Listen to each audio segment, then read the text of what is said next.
Voilà. À l'étranger, on a l'impression que le président Gbagbo est retranché, caché, incapable de sortir de chez lui. C'est du bluff, c'est du mensonge. Je suis ici à la résidence du président de la République avec Sidiki Bakaba. Sidiki Bakaba était là lors des bombardements. Il témoigne, il présente toutes les destructions que la France de Sarkozy a faites ici. Sidiki, je suis fier de toi, Sidiki, d'être là aujourd'hui que ça bombarde. C'est Anno Nyanzon qui parlait depuis la résidence du président de la République, Laurent Gbagbo, à Abidjan.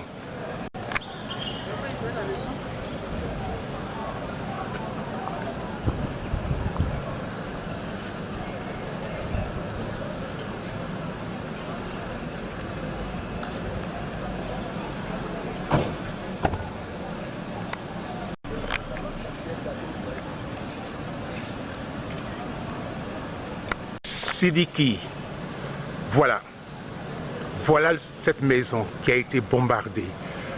Vous étiez témoin de cette soirée douloureuse où l'armée française de Sarkozy a pilonné la résidence du président Laurent Gbagbo. Vous étiez témoin. Dites-nous un peu comment vous avez vécu cette situation. Ben voilà, on finit par dire maintenant que c'est l'orchestre, parce que tous les soirs, depuis un moment donné, ils attendent toujours la nuit. Et nous ne voyons pas les hélicos, on les entend quand même.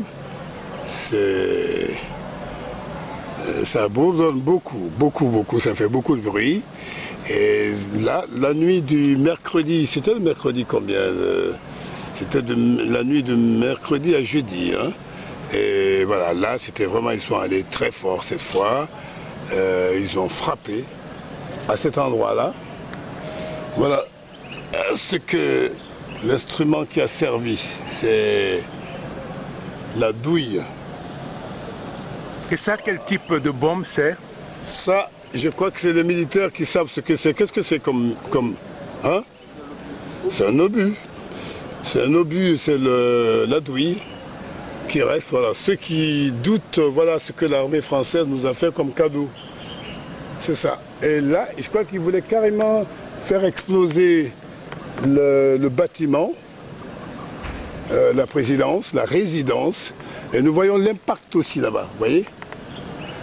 Et le plus fort, regardez l'herbe toute fraîche qui a cramé.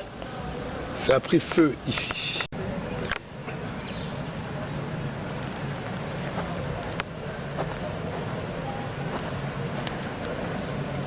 Le jardin a cramé, le gazon a cramé, les fleurs ont cramé. Signé Sarkozy.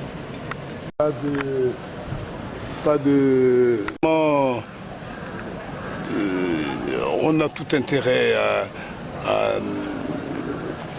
comprendre une chose. Quand je suis aux États-Unis, on me dit French African ou African French, comme je te disais African American, nous on est French African. Moi je suis dans la logique de, quand on parle de message de paix, c'est de dire ça là, c'est pas bon. C'est pas bon parce que quand ça part, ça ne choisit pas. C'est-à-dire que ça pouvait me prendre. Oui, ça pouvait prendre n'importe qui d'entre nous ici. Et je crois que ça ne sert à rien, cette destruction. Nous avons plutôt intérêt à ce que ce rapport entre mon pays adoptif, la France, et mon pays d'origine, la Côte d'Ivoire, ce genre de choses n'existe pas. C'est une honte. À la limite, moi je vois ça comme une honte. Cesser de nous taper dessus inutilement. On peut toujours s'asseoir et parler. La Côte d'Ivoire est un pays de paix. La Côte d'Ivoire est un pays de dialogue. On a des principes, c'est-à-dire il y a des choses auxquelles nous tenons. Même culturellement, la paix est une chose qu'on ne doit pas toucher.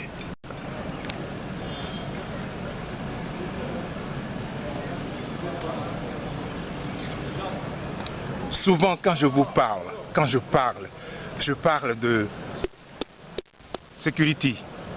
Aujourd'hui, avec Sidiki, nous avons tous les deux des gilets pare-balles.